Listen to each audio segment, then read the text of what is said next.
Hey Ross Wars, welcome back. It's been a couple of weeks. It seems like the RFA has died down, and we thought we'd have a look at the Major League this week. We'll have a look at their tags, and we'll have a look at the RFA and how it's proceeding. Obviously, got the usuals. We've got Mike with the London Legion and Ross with the Latvia Unicorns. We've also made a decision to avoid talking about currently open bidding situations with players in these RFAs. So if we get there, and depending on how much time we have at the end, we'll sort of talk about a few of the ones that have already closed. But let's just check in quickly. Mike, how have you been? I see you wearing a lovely little war wound underneath that eye. What happened? I was just drinking too much. That was, in fact, it was Mother's Day. The family went home and I carried on drinking, and I fell through, tripped and fell through the bathroom door and cracked my face open. So, Jesus. 2.5 weeks later, and I'm looking a lot better than I did. But yeah, try not to drink too much on Sundays anymore. Life lesson. That looks like that just looks like a normal birthmark in Scotland, though, Ross. You would fit right in. Yeah, it's normal. No one would bat an eyelid walking down the streets. That's just a normal night out for us as you started fighting with people, but instead Mike was fighting with his bathroom. So yeah, bathroom doors don't fight back so much. But actually, they won. The bathroom door won. So yeah, geez, good on them. Roscoe, how's the week been your side? Not anything going on in the life of Mr. Ross Christie?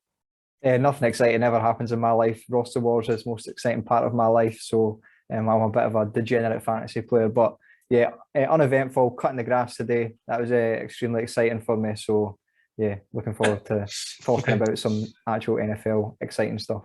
Yeah, really good. Yeah, no, it's I feel on roster wars this month is when the RFA starts, especially with sort of the majors. I'm so eager and excited because it's sort of the beginning of the season. Everyone gets their tags in, and things are now starting, even though the actual kickoff is 6 months away.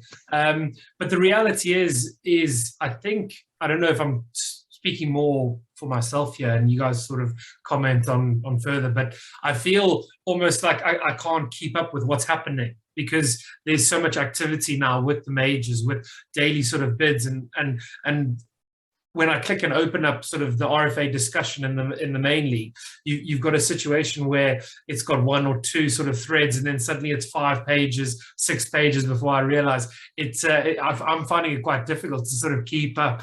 Things are happening so quickly. Mike, how's watching the bidding been going for you? It's good. I mean, first thing in the morning, wake up and you've got 35 different bids in overnight. Start of the RFA. There's been some interesting people being bid on, interesting people won, some interesting sort of levels being paid, which I guess we'll discuss going forwards. But it's quite good to sort of have a rough idea of what other people value players you think are good or not so good at. So it's for us in the minors, it's frustrating not to be doing ours at the moment, but that's a different story. But yeah, we can watch in awe as the major leaguers do business. Yeah, no, exactly. I think it's always been like this and will always be like this. I think it's good, especially for some of the new guys in the minors. Obviously, we don't have too many sort of newbies getting through as of yet, and I'm sure they'll sort of hopefully we'll find a few to onboard relatively soon. But for Bill and for I think it's Mike and the Gunslinger sort of going through sort of interrogation, I think it's good for them to sort of watch and see and learn from the major league.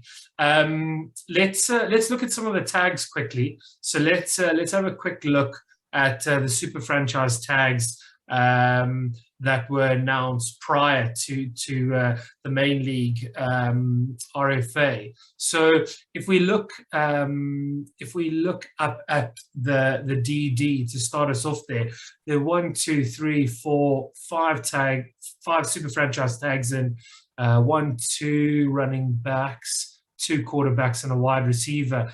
Ross, what were your sort of first reactions? Obviously, McCaffrey, the Tyrants super franchise tagging McCaffrey, Nick Chubb, Stafford. What are your opinions on some of these tags used? Yeah, I don't think there was too many surprises, to be honest. I think the least talented of those bunch of players is probably Kirk Cousins. But even then, like, it's a premium position in a Superflex league.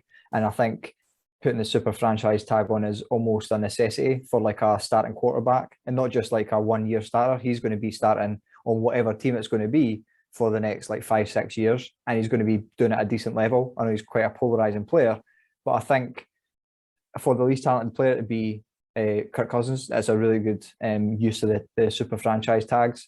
And I think I'm glad that a lot of people didn't use it. So I think if you don't have to use it, you shouldn't use it, because it's such a high investment. If you don't have a player of that quality, then just don't use it. No, absolutely. Just quickly discussing, obviously we've got a lot of players to get through, so we won't stay on them too long. But staying with Kirk Cousins here, do you think new obviously GM in Minnesota, I think he's only got 1 year left on his big contract here, and it's quite difficult to get out of the contract that he currently has with the Vikings.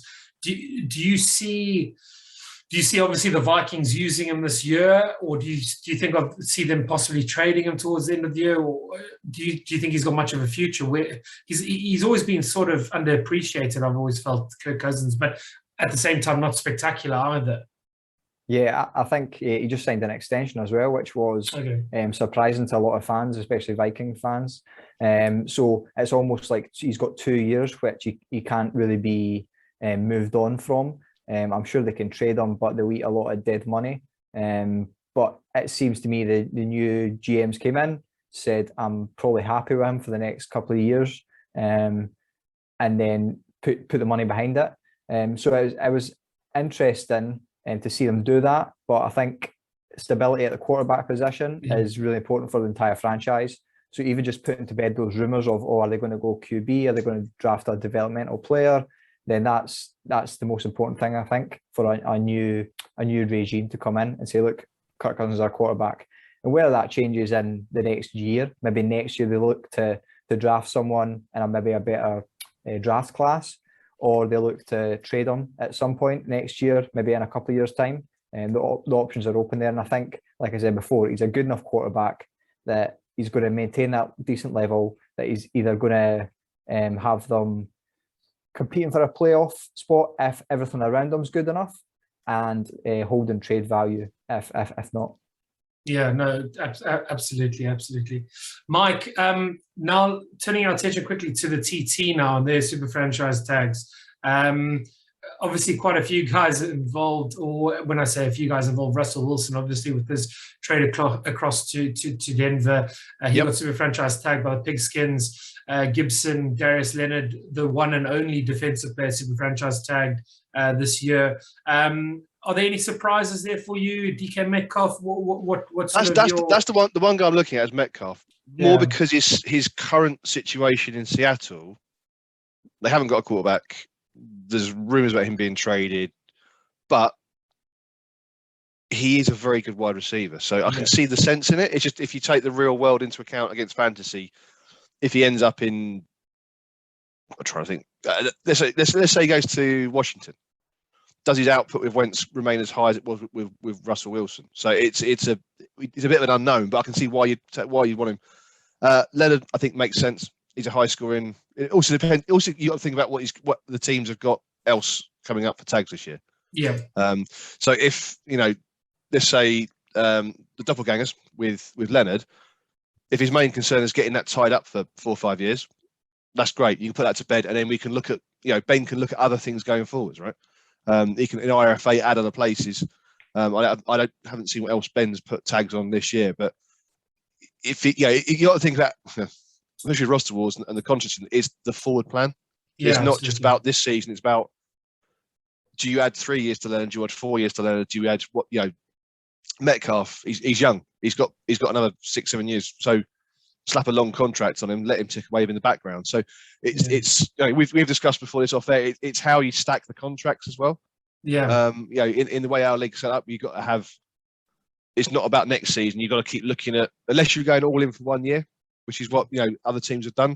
But then some of the, one of the minor league teams had quite a few guys coming up with 0 year contracts this year. So it's how you stack your team. So long term plan for Ben, I guess. Ben's thinking, right, Metcalf's going to be a player for a few years down the line. Sorry, Leonard's a few years down the line. He's a stable guy. You can leave at linebacker.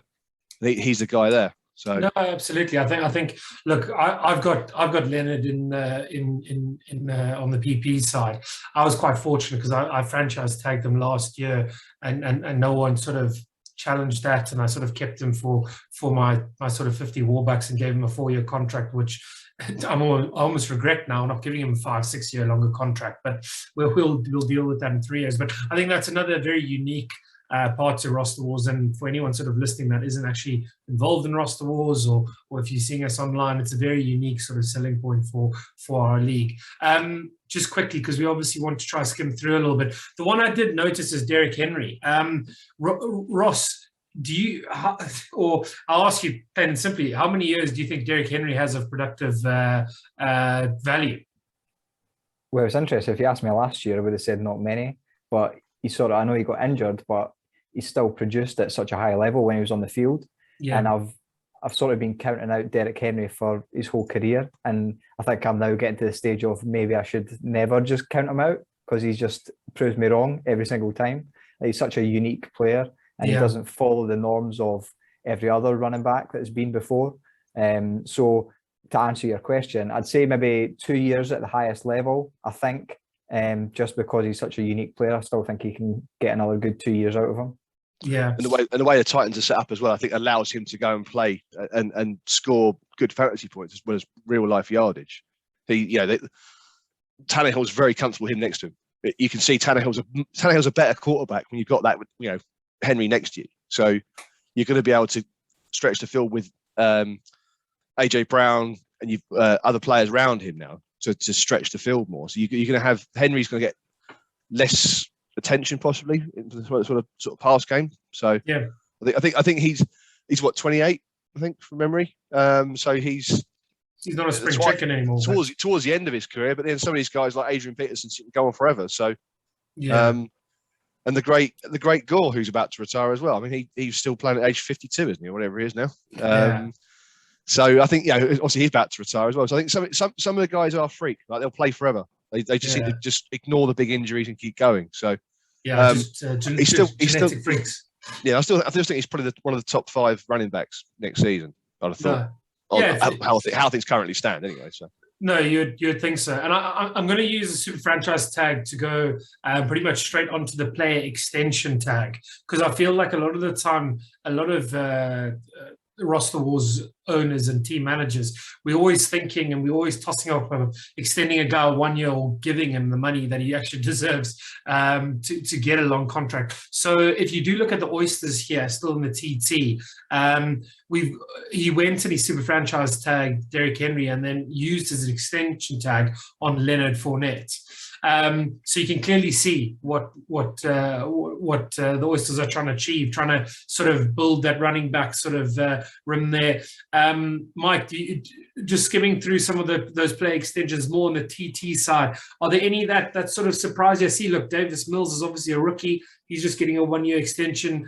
There are quite a lot of tight ends there, or the 3 that I can see. Or 4, I mean, sorry. For me, obviously, I know they're looking back. So obviously, I think the nightmare of obviously they super franchise tag Metcalf. So I guess when your hands are tied a little bit, you Mark Andrews, top 2, top 3 tight end. You've got to have the balance and obviously spending the warbucks as well. So lock him out for a year, move on, maybe come back to him next year. Again, it depends on what the view is. Is Greg happy to wait a year and try and super franchise him next year? Or so I think that makes sense. There's a few there like. I think Elijah Mitchell makes sense for the Gold Diggers because his output last year was kind of Debo kind of took a lot of the sort of limelight away from what he was doing. So will they change the scheme next year? Will Debo even be there next year?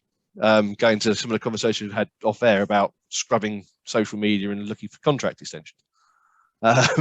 So there's a lot to be said. I mean, it's obviously still very early in the NFL season as well. So. But I mean, Ross, what do you think about David Mills? I like him. Like I think I said on roster wars before, he really surprised me. Similar to Derrick Henry, I counted him out. It's like I just writ him off as what I think it was a 6th QB selected last year. And obviously the situation he was in was terrible, the worst in the league. but he played really well. And he scored points, and he scored some fantasy points as well when he played. With just basically Brandon Cooks to throw at and nothing else, no running backs, no decent offensive line around him. So he surprised me, and I think he deserves his shot this year. It'll be difficult to see him become a top fantasy contributor because the style of play, like he's a pocket quarterback. I don't really see him lasting more than a couple of years at most. And I think if he plays well this season, they'll maybe get another year. But the Texans are in a massive rebuild, and if he doesn't become that elite franchise guy, I think they'll try and move on next year when there's a really good crop of QBs coming up. Yeah. Look, he's, as you say, he inherited a bit of an absolute mess, and I think it was a difficult situation. And at the start of the season, no one thought you'd get a start. I can't. Who was there at the time? Was Tyrod? Yeah. So everyone thought it was going to be Tyrod. And look, to be fair to Davis Mills, he took his chance. He played well at least for his expectations. He didn't set the world alight, but he was something that gave the Texans a little bit of hope to sort of focus on, because I would have assumed that they would be one of the first teams to go in on a quarterback this NFL draft, but he's almost given them maybe a year buffer where they say, look, well, let's maybe fill in some other holes, see if Davis Mills produces, and if he doesn't, take a quarterback next year when it might be a slightly deeper class in 2023. So I think it's quite an interesting sort of situation in Houston. The one thing I noticed, and this we'll move on to sort of the DD play extensions here, is Ezekiel Elliott obviously extended in both the TT and the DD. In the DD, obviously, the Tyrants had to double up here, so they had the sort of 40 warbuck escalator. So, do we agree with these guys in the main league? Is this Zeke's last year, or is he going to get paid all his money, Mike? What is next for Zeke? Good question. The Cowboys seem to have made the least amount of moves this year so far in free agency. Obviously, they've got cap issues and they've had to move on from Amari Cooper. I thought the initial contract given to Elliott was too big for a guy his age and what he was achieving. And since then, he's been injured probably as much as he's played, I think, as well. So I get probably why Nick's just doing the extra extension. It's a cheaper investment to give 40 than it is to go for a franchise tag or super franchise tag. He'll still score your points, and when he's fit, he plays well. And also, I think with 17 games, they'll use Pollard more, but he'll get more rest in between downs. He won't be the full bell cow. There'll still be times where he's just not got the rock in his hand. So, I know he's just been traded in our league as well in the minors. So I think everyone's kind of a bit. He can have an amazing season coming up. It just depends. And they try to upgrade the O-line at Dallas as well, I think, from what I read the other day. So there's a lot. Does Pollard get more ball? I mean, I think we saw more last year with 17 games. There's more two running back sets going through. I mean, like the Broncos, Williams and Gordon. But there's more like that going on. So I think Pollard and Zeke probably make good sense to keep going together. So one to watch, I guess. Yeah, just sort of looking through that sort of TT. On the DD side, the extensions there's some serious players. Like you've obviously got Deshaun Watson, where there are quite a lot of question marks behind him, but you've got Tyreek Hill in new players. You've got Lamar Jackson. You've got Mahomes. I saw the Muskies also turned down a super franchise tag to obviously go for extending with an escalator Patrick Mahomes. Ross, your sort of point of view, and this is more an RFA, and again, don't give away too much of your dark tactics behind the scenes. But do you try to avoid the super franchise tag yourself, or I actually didn't sort of see what you did last year. But what is your strategy if you behind the super franchise tag and extension? I think it depends on what state your roster is in. So that last year I didn't. Because I didn't have a player who was good enough, I felt, to use it. Or maybe I'm remembering, maybe I did use it. But I'm trying to use tags as little as possible because of the warbucks that you use to spend on them. So I'm now getting around to the idea of longer contracts are more favourable for me personally, so that I don't have to spend the tags. And you can spend the tags on players like with Elijah Mitchell earlier, who's a just total bonus. So if you picked him up off the waiver wire or something like that, then that 1 year, you only get him for 1 year. So use that to extend them long term. So I think the players who we're looking at with the super franchise tags and a lot of the player extensions, they're good players to extend and to use it on. It's when we get to the franchise tag and the transition tag, where you're using it on lesser players, and the warbucks output that you're using it on won't really get what you're really going to get. And if you lose that player, instead of spending the 50 warbucks, it might be a blessing in disguise, and you can use that 50 warbucks elsewhere to replace them. So I just looked back up Alvin Kamara. Well, that's a no-brainer. I forgot about it because it was such a get him sorted, get him done. And I think he was already on a long contract when I drafted him, so that's like he's done his 5 years. Get him super franchise tags, give him another 5 years, and he'll be sorted. It's fair, yeah. Put the bed and leaving there now. You've done about it for a few years now. Yeah, to me, that's how I think I'm looking at mine. It's how far do you stack the guys on certain positions at least? Like obviously running back, it's you can't look too far in ahead. But I think Matty Warbucks has got Lawrence on 11 years or 10 years or something. Yeah, and he had Jared Goff on a long one. He's got Joe Burrow on a long one as well. So obviously he loves those long contracts on QBs, and it makes sense. Especially if some of these guys have, obviously Burrow and obviously everyone expecting Lawrence to be a proper future franchise quarterback. So that investment of 10, obviously, if 2 years down the line it's a lame duck, then it's a big contract to chew on. But it's something I learned a bit last year after joining. I think Nathan as well. You go in with how you think it is, and then like you do your tags, and then about 2 weeks later, you're going, okay. So if I'd done that and done that. Yeah. I think I also overvalued the level of talent that would be in RFA as well, because you think in 3-4 years' time, there's going to be quite a lot of good players who are up because no one's putting like 8-year contracts on people. But then, they just super franchise tag them, and they're gone. So they don't even make the pool of RFA players. So I was similar to you. When I first joined Roster Wars and done the initial draft, I thought it was like maybe 3-4 years max is what I'm going to put on players. But now I've learned that mistake, and I think I put 7 years on Jamar Chase last year. I think that makes sense. I did Tannehill last year. I think I did him for 5 years because he was 32, mid 30s. You can reevaluate him then. But I think if it was one of the younger players, I think in hindsight you're gonna like I did Garrett on a franchise tag last year. I think I did 5 years on him because I thought again that puts him into his low 30s. You can then start seeing how the output is at that point. So you've got to sell a 2-year contract. Also to value these guys as well. The longer contracts you got. I traded some first away this year for people like Pat Freymuth. Because after sitting for 6 months, I think he's got a long term in this game. So I traded with it was Hadji, I think, to bring him in. So I think for me as well, I'm looking at stacking these guys up for long periods. Like if you 2 or 3 guys in each position that you've got locked up for more than 1 year, the RFA become quite. You can then sort of cherry picking more. It's very prominent also on the PP side because one of the stronger teams was Leone's Steel City Devils for a while, and obviously he's left the league due to the reasons from last year. But if you just sort of thank goodness, and I hope his team does go through a dispersal.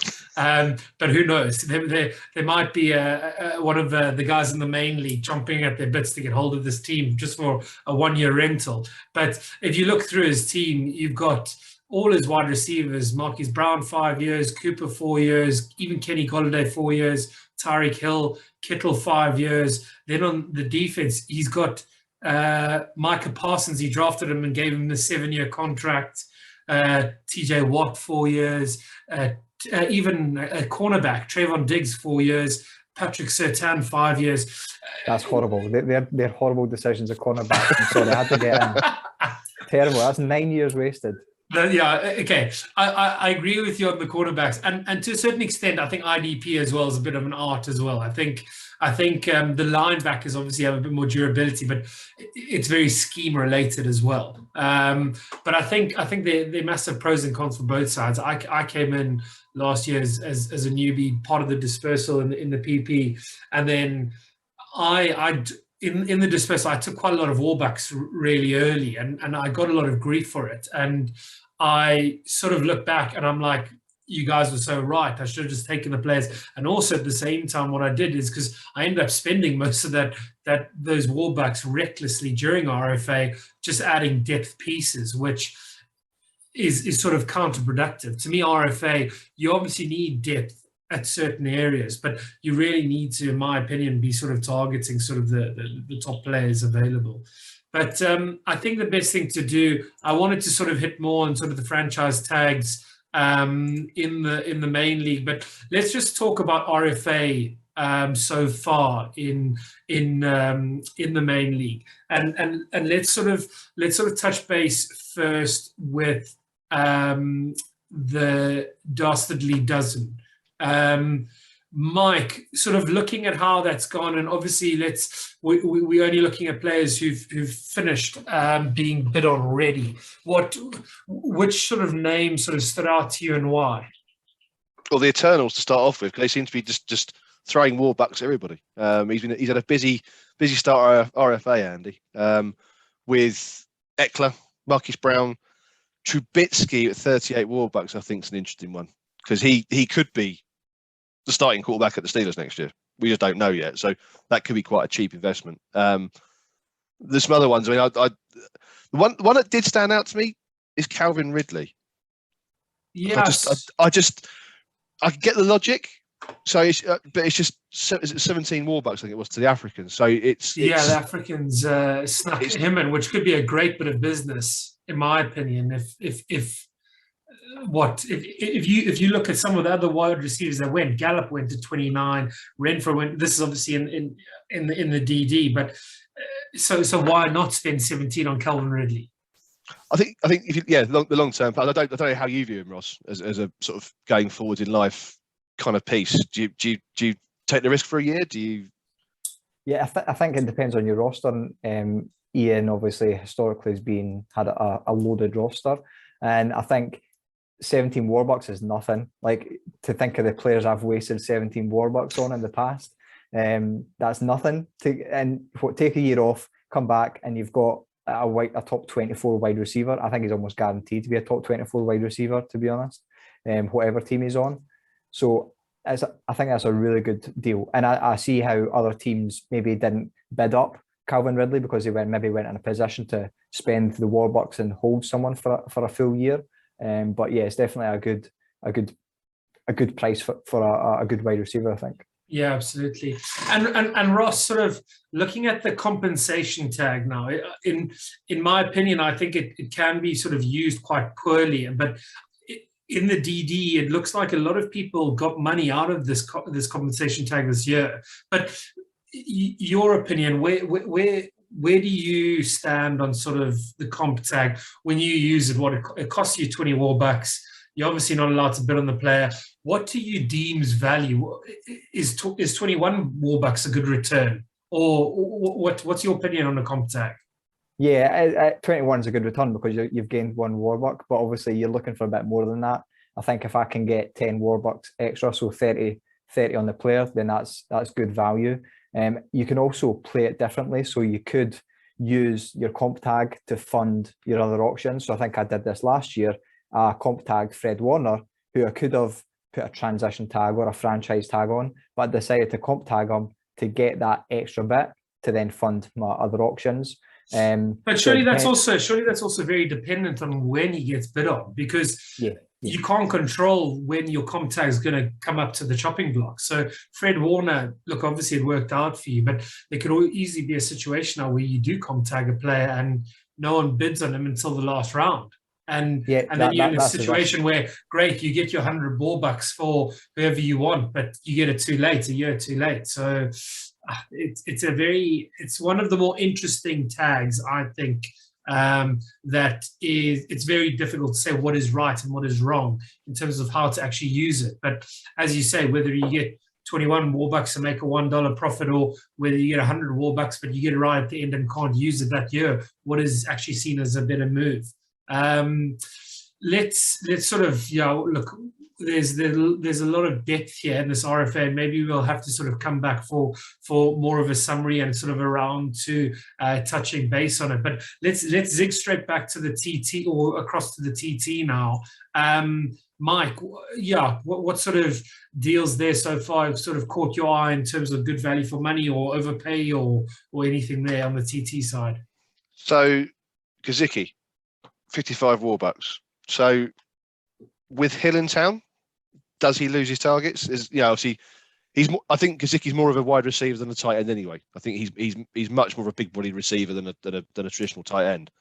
So last year he had 112 targets, 73 catches, 780 yards and 2 touchdowns. With the extra mouth now at Hill, where is that going to be affected? I don't know if the new scheme is going to allow him to see as many targets. Will he lose a percentage of that? I guess he probably will to a point. That's one that sort of stood out for me. The other one was Singletary at 37 warbucks for what he finished the end of last year as a RB1 in Buffalo. So I think that's quite an interesting one. For Buffalo. Look, if Singletary is the running back, the starting running back for the Bills, look, he's going to get a lot of volume. Look, he has a red zone hawk in Josh Allen, so it's going to have to come down to how many yards he actually puts up, as opposed to how many touchdowns.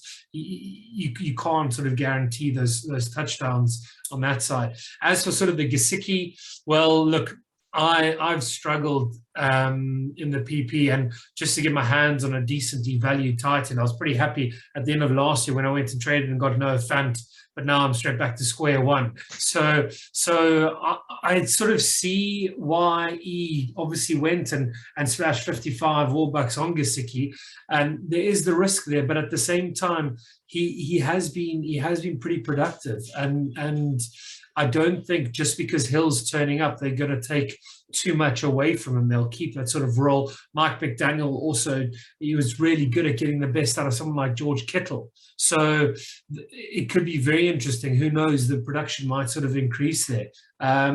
Ross, what's your sort of take on the TT side, whether that's Gesicki or any sort of other deals that you noticed being done? Well, we'll stick with Eric then, since the reason he paid 55 for Gesicki is because he got such a great deal on DeMarcus Lawrence. 55. 55 for Gesicki. Yeah, 55. Sorry, it's my accent. He didn't hear me. Yeah. So DeMarcus Lawrence was very good value. I'm just looking at it now. He's a stud. He's an absolute stud. And if you compare it to the prices that other defensive ends are going for in the conference, you've got Montez Sweat going for 35. I think Marcus Davenport went for 30. Brian Burns had a transition tag and he went for a bit more than that.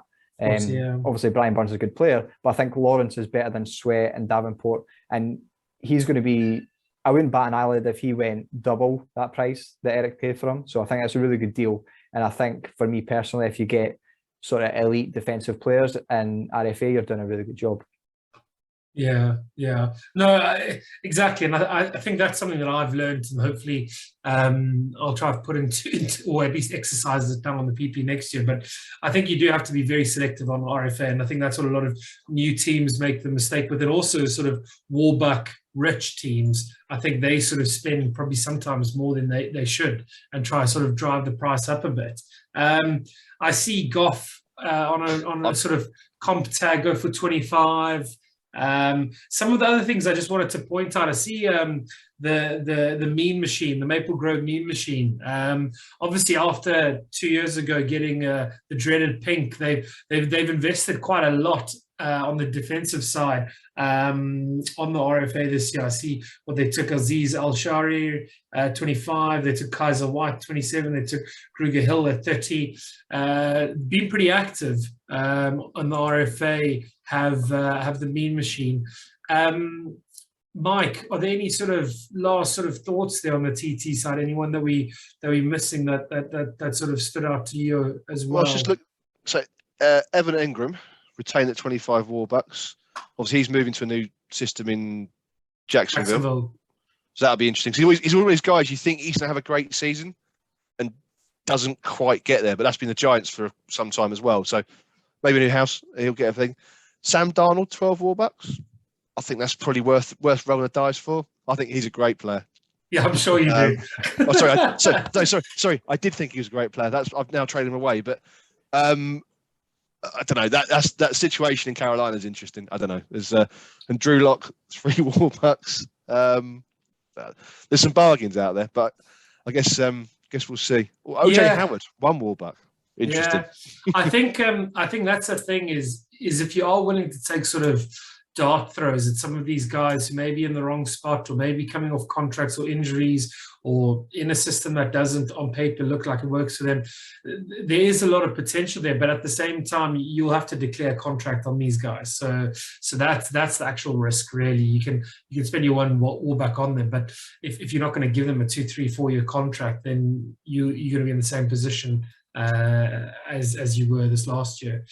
Look, guys, it's been another great episode, and I wish we had a little bit more time. I think we spoke very briefly sort of before we started recording, and just sort of the NFL community. We just obviously wanted to sort of just talk about Haskins a bit, and obviously the shame on hearing his passing. It sounded like quite a horrific sort of accident. Obviously, I don't think there's been too much detail behind him, or at least behind sort of the circumstances. Yeah, I don't know. Do you guys have any sort of last few words on Haskins? Yeah, it's incredibly sad for someone so young to pass in such, well, any circumstance, I suppose, but such from what I've been reading, such horrible circumstances. I guess all our thoughts and prayers go to all the family and everyone that knows him. It's a horrible thing to sort of see and read. Yeah, I think everyone had the same reaction of, obviously it's so sudden, out of nowhere, and he's so young. I think I was looking at a lot of his former players, former teammates, sort of testimonials that they were saying about him, and he's obviously well loved in the locker room as well. I think Paris Campbell was going to bat for him, Chase Claypool. So yeah, it's sad to see someone so young lose their life. Yeah, no, it's always horrifying in the community throughout. But yeah, as you say, I think everyone thoughts and prayers sort of go out to the Haskins family at the moment. But look, guys, yeah, thanks again for your time on a Sunday. Fortunately, RFA in the NFL has slowed down free agency, so we won't be posting this in 5 minutes later seeing another big deal that we missed. You say that Gronk's about to re-sign for the Bucks. yeah, probably.